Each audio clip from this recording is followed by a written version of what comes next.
Movie की शुरुआत होती है एक बग नाम के शरारती डॉग से, जो अपनी हरकतों से सबको परेशान किया करता था, लेकिन इसके साथ साथ वो लोगों की मदद भी करता था। इसकी ही पूरी स्टोरी देखेंगे हम आज की वीडियो में। मूवी के स्टार्ट में बिग अपने ओनर की हाउसकीपर के साथ मार्केट में घूम रहा होता है। हमें दिखाया जाता है कि बग को खाना बहुत पसंद था, इसीलिए जहाँ भी उसे खाना नजर आता था वो लोगों से छीन कर खा जाता था। इसीलिए जहाँ से बग गुजरता था लोग खाना छुपा दिया करते थे।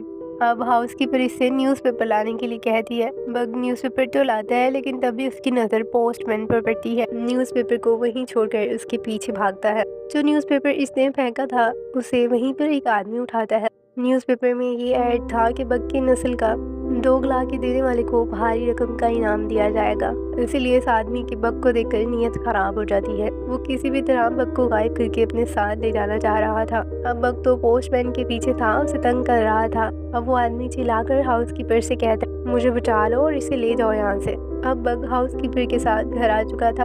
उसके घर आते ही घर के सभी को खाना छुपा देते हैं, क्योंकि वो जानते थे कि अगर बग ने खाना देखा तो वो इस पे टूट पड़ेगा। बग किचन में आकर इन्हें घूर कर देख रहा होता है, लेकिन खाना तो छुपा हुआ था, इसलिए बग कुछ नहीं कर सकता था। उसके फेस से बेबसी जाहिर हो रही थी। मासूम सा चेहरा बनाकर वहीं खड़ा रहता है। तभी ओनर आकर बग को घर से बाहर निकाल देता है कि आज का पूरा दिन तुम घर से बाहर रहोगे, ताकि तुम कुछ डिसिप्लिन सीख सको। हर वक्त की तुम्हारी ये शरारतें बंद ही नहीं होती। बग इन्हें विंडो से देख रहा था। अब बग की नज़र वहाँ पर घूमते हुए एक खरगोश पर पड़ती है। फिर क्या था, फिर वो उसे पकड़ने के लिए भागने लगता है और खरगोश की बिल में घुस जाता है। मुंह बाहर निकाल कर जब देखता है तो इसे पता चलता है इनके घर तो आज बहुत से मेहमान आए हुए थे। लॉन में मेहमानों के लिए सारा खाना टेबल पर सजा दिया गया था। बग समझ चुका था कि उसके ऑनर ने आज उसे क्यों घर से बाहर रखा। अब जब ऑनर के साथ उसके वहाँ पर आए हुए सभी मेहमान पिक्स ले रहे थे, तो बग भी अपने मुंह में एक लेग पीस लिए हुए इनके साथ आकर खड़ा हो जाता है। ऑनर उसे वहाँ देखकर गुस्सा होता है और उसके मुंह से लेग पीस छीनता है, लेकिन उसके हाथ में सिर्फ हड्डी ही आती है, क्योंकि बाकी का लेग पीस तो बग ने खा लिया था। ऑनर समझ गया था कि ये बाकी खाने पर भी टूट पड़ा होगा। वहाँ जाकर देखने पर इन्हें पता चलता है कि वाकई बग ने सारा खाना खराब कर दिया था। ऑनर इस पर बहुत गुस्सा करता है कि कभी तो मैनर्स दिखा दिया करो, तुम्हें कितनी बार समझाया है, हमेशा ही तुम मेरी नाक कटवाते हो। बग को भी एहसास हो रहा था कि उसने कुछ गलत किया है, इसलिए वो आज रात बाहर ही सोने वाला था। तभी वो अपनी तरफ आता हुआ एक आदमी देखता है जो बग को अपने पास बुला रहा था। उस आदमी के पास जाकर देखने पर बग को उसकी गाड़ी में बहुत सा खाना दिखाई देता है। ये देखते ही बग की खुशी का तो कोई ठिकाना ही नहीं था। वो फौरन से गाड़ी के अंदर चला जाता है और पीछे से कोई आकर गाड़ी का दरवाज़ा बंद कर देता है। अब बग इस गाड़ी के अंदर कैद हो चुका था। यह आदमी कोई और नहीं बल्कि वही था जो बग को चुराने के बाद अब बेचने वाला था। बग बहुत कंफ्यूज था, उसे समझ नहीं आ रहा था कि वो यहाँ से कैसे निकले। कुछ ही देर के बाद बग खुद को एक लकड़ी के बॉक्स में पाता है। वहाँ पर एक आदमी आता है जो बॉक्स को थोड़ा सा खोल देता है। बाकी के बॉक्स को बग खुद ही तोड़कर इससे बाहर आ चुका था। इससे पहले कि बग इस आदमी पर अटैक करता, वही इसे मारना शुरू कर देता है। बग से कहता है तुम्हें यहाँ मेरा हुक्म मानना होगा, मेरे गुलाम बन के रहोगे तो मैं तुम्हें नहीं मारूंगा, वरना इसी तरह से सुबह शाम तुम्हें मार मार कर सीधा कर दूंगा। बग को समझ नहीं आ रहा था कि आखिर सब उसके साथ हो क्या रहा है। वो तो बड़े नाज नखरों से पाला गया डॉग था, उसके ओनर ने कभी उसे मारा नहीं था, इसलिए बग बहुत सैड था और अपने ओनर को याद करने लगता है। कुछ ही देर के बाद जब बग देखता है कि उसके आसपास कोई नहीं है, तो भागने की कोशिश करता है। इस रूम से निकलने के बाद जब ऊपर जाता है तो देखता है वो तो समंदर के बिल्कुल बीचों बीच एक शिप पर है। चारों तरफ सिर्फ पानी ही पानी है, इसलिए बग के पास यहीं ठहरने के अलावा अब कोई और रास्ता नहीं था। अब कुछ ही देर के बाद वहाँ पर एक आदमी आता है और बग के गले में पट्टा डालकर इसे अपने साथ ही ले जाता है। ये एरिया बहुत बर्फीला था, हर तरफ बर्फ़ ही फैली हुई थी। बग ये सब इंजॉय कर रहा था, क्योंकि आज से पहले उसने ये सब नहीं देखा था। उसकी खुशी डबल हो जाती है जब आसमान से बर्फ़ गिरने लगती है। बग इस मोमेंट को बहुत इंजॉय कर रहा था। कुछ ही आगे जाने पर बग एक आदमी को देखता है जिसका माउथ ऑर्गन गिर गया था। उसे ये वापस करने के लिए बग उसके पीछे जाता है। वो बूढ़ा आदमी जब देखता है कि बग ने उसका माउथ ऑर्गन वापस किया तो बहुत खुश होता है। तभी वहाँ पर एक आदमी आकर बग के गले में पट्टा डालकर इसे अपने साथ ले जाता है। बग को वहाँ बाकी डॉग्स के साथ छोड़ दिया गया था, उन्हें भी इसी की तरह यहाँ बेचने के लिए लाया गया था। अब हम वहाँ पर पीरियड नाम की एक आदमी को देखते हैं जिसे बग पसंद आया था। वो इसे बाय करने के बाद अपने घर आ रहा था। ये लोग बर्फीले पहाड़ पर चढ़ रहे थे। ये आदमी बग से कहता है अगर तुम दौड़ कर जाना चाहते हो तो जा सकते हो, उसका बस इतना कहना ही था कि बग छलांगे लगाता हुआ पहाड़ की ऊंचाई तक पहुंच चुका था। इस बर्फीले पहाड़ के ऊपर तो एक पूरा गांव आबाद था। अब पीरियड की असिस्टेंट बग को बाकी डॉग्स से इंट्रोड्यूस करवाती है। उनके पास डॉग्स का एक पूरा टोला था। इन्हीं सभी डॉग्स का लीडर स्पीड्स नाम का एक डॉग था, जो जालिम और बेरहम। अब बग को भी इन्हीं डॉग्स के साथ बांध दिया जाता है। क्योंकि आज तो बग का फर्स्ट डे था, इसलिए उसे चीज़ें समझ नहीं आ रही थी। वो चलते चलते रास्ते में अपनी डायरेक्शन चेंज करता था, लेकिन बग को ये भी आइडिया था कि यहाँ रहने के लिए इन लोगों की बात मानना पड़ेगी। अब काफ़ी दिन गुजर चुके थे, बग को इनके साथ यहीं रहने की आदत हो गई थी। रात के टाइम सभी डॉग फिश खा रहे थे। तभी स्पिड जो इनका लीडर था, वो एक कमज़ोर डॉग के पास जाकर उसकी फिश छीन कर खा जाता है। ये देखकर बग को बुरा लगा था। अब बग अपनी फिश ले जाकर उस कमज़ोर डॉग को दे देता है। बग के दिल में इतना एहसास देखकर वहाँ पर सभी डॉग बहुत इम्प्रेस हुए थे। अगले दिन जब पीरियड की असिस्टेंट बर्फ़ पर चल रही थी, बर्फ़ का ब्लॉक टूटने पर वो अंदर जा गिरती है। ये सब बग देख रहा था, इसलिए उसे बचाने के लिए फ़ौरन वहाँ आता है। अपनी जान की परवाह किए बगैर ही वो पानी में कूद जाता है। बग ने फ्रैंक की तो जान बचा ली थी, लेकिन वो खुद इसी पानी में कहीं गुम हो गया था। अब पीरियड भी वहाँ पहुँच चुका था और वो बग को ढूंढ रहा था। बहुत ज़्यादा ढूंढने पर भी उसे बग नहीं नज़र आता और वो थक हार कर बैठ चुका था। इससे बग के लिए बहुत बुरा फील हो रहा था। तभी कोई इसे स्टिक ला कर देता है कि इससे ट्राई करो, शायद बग मिल जाए। लेकिन जब पीरियड अपनी दूसरी तरफ देखता है तो बग तो उसके पास ही बैठा था। उसे वहाँ देखकर पीरियड बहुत खुश हो जाता है। ये दोनों गले लग जाते हैं। ये सब स्पिड्स देख रहा था और उसे ये सब बिल्कुल अच्छा नहीं लग रहा था, क्योंकि बग ने वहाँ पर सभी लोगों का दिल जीत लिया था। अब मौका मिलते ही स्पिड्स बग पर अटैक कर देता है। वो इसे मार रहा था। बग को उठाकर ज़मीन पर पटक देता है। वहाँ पर बाकी सभी डॉग से कहता है कि देखो, मैं हूँ तुम्हारा लीडर, मैं ही सबसे ज़्यादा ताकतवर हूँ और तुम्हें मेरी ही बात मानना होगी। तभी बग उठता है और इनके इस लीडर स्पिड्स को उठाकर पटक देता है। ये देखकर सभी डॉग बहुत खुश हो गए थे, क्योंकि वो स्पिड के जुल्म से तंग आ चुके थे। अगले दिन होते ही सुबह सुबह पीरियड स्पिड्स को ढूंढता है, लेकिन वो उसे कहीं नहीं मिलता। स्पिड्स शर्मिंदगी के मारे सब कुछ छोड़कर कहीं भाग गया था। अब इस डॉग की टीम को लीड करने के लिए इन्हें एक नया लीडर चाहिए था। अब पीरियड एक और डॉग को लीडर की जगह पर बांधने की कोशिश करता है, लेकिन वो डॉग ये जगह नहीं लेना चाहता था। अब पीरियड के सामने बग आकर खड़ा होता है। पीरियड उसे लीडर की जगह पर बांध देता है। बग अपनी टीम को लीड करते हुए काम पर रवाना था। इनका काम लोगों को लेटर्स पहुंचाना था।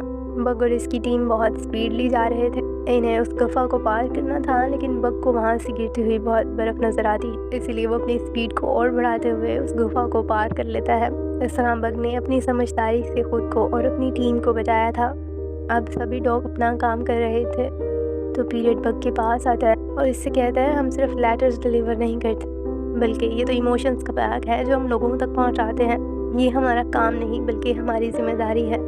अब जब बग अपनी टीम को लीड करते हुए मार्केट से गुजर रहा था तो इसकी नज़र जॉन पर पड़ती है और ये अचानक से ब्रेक लगाता है, जिसकी वजह से पीरियड गिर गया था। अब पीरियड बग से कहता है, अरे बग, थोड़ा तो ख्याल कर लिया करो, अचानक से ब्रेक लगाते हो कि इंसान समझ ही नहीं पाता। जॉन बग के पास आकर उसे एक लेटर देता है जो अपनी बीवी को डिलीवर करना चाहता था।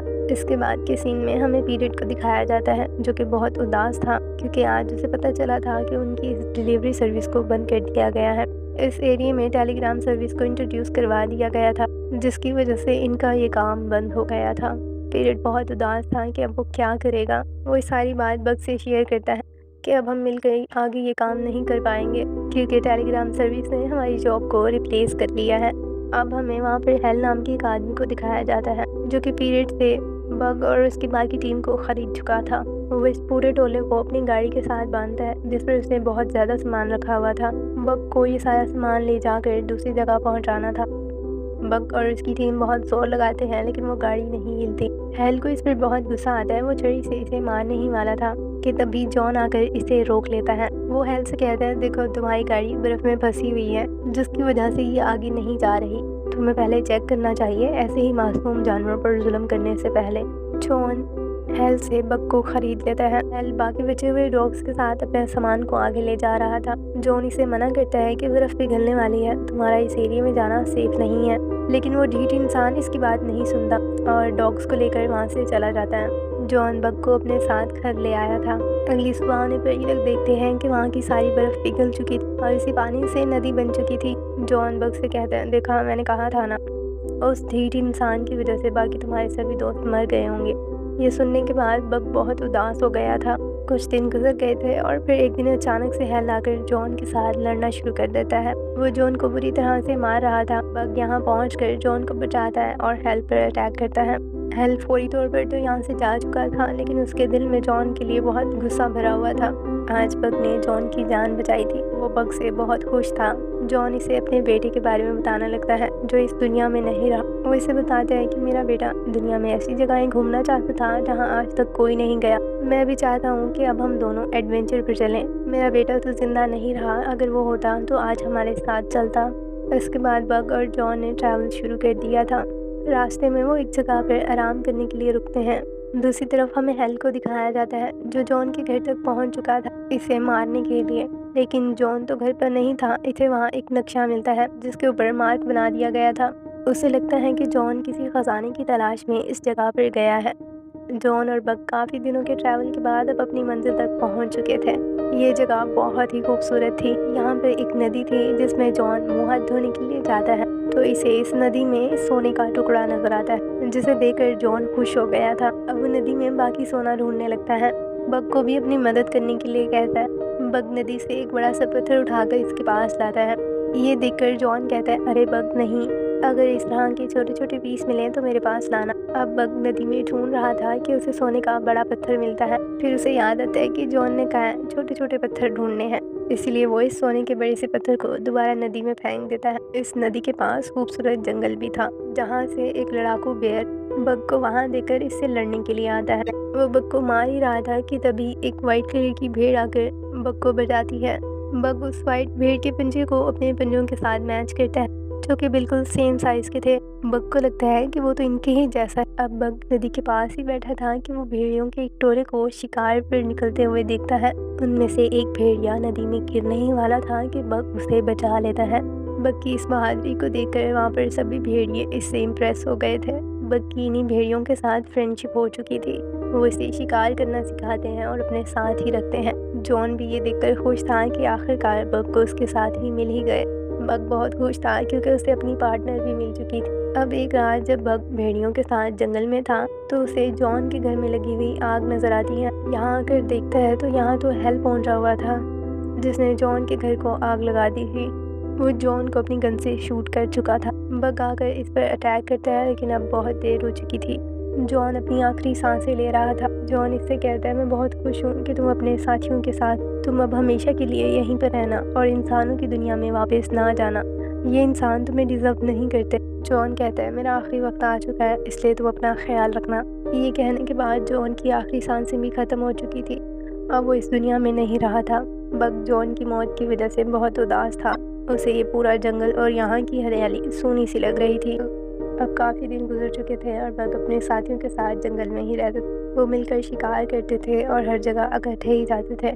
बग की बहादुरी देखकर भेड़िए के टोले ने इसे अपना लीडर बना लिया था और उसकी बाकी सारी ज़िंदगी इन्हीं भेड़ियों के साथ जंगल में हंसी खुशी गुजर जाती है। बग ने अपनी ज़िंदगी में बहुत स्ट्रगल देखा था, बहुत से लोगों के बुरे बिहेवियर को बर्दाश्त किया था, लेकिन आखिरकार अब वो अपनी ज़िंदगी हंसी खुशी एक लीडर की तरह गुजार रहा था। यही इस मूवी की हैप्पी एंडिंग होती है। मुझे यकीन है कि आपको बग की स्ट्रगलिंग स्टोरी, इसकी शरारतें और बहादुरी पसंद आई होगी। और फिर इसके साथ ही बाय बाय।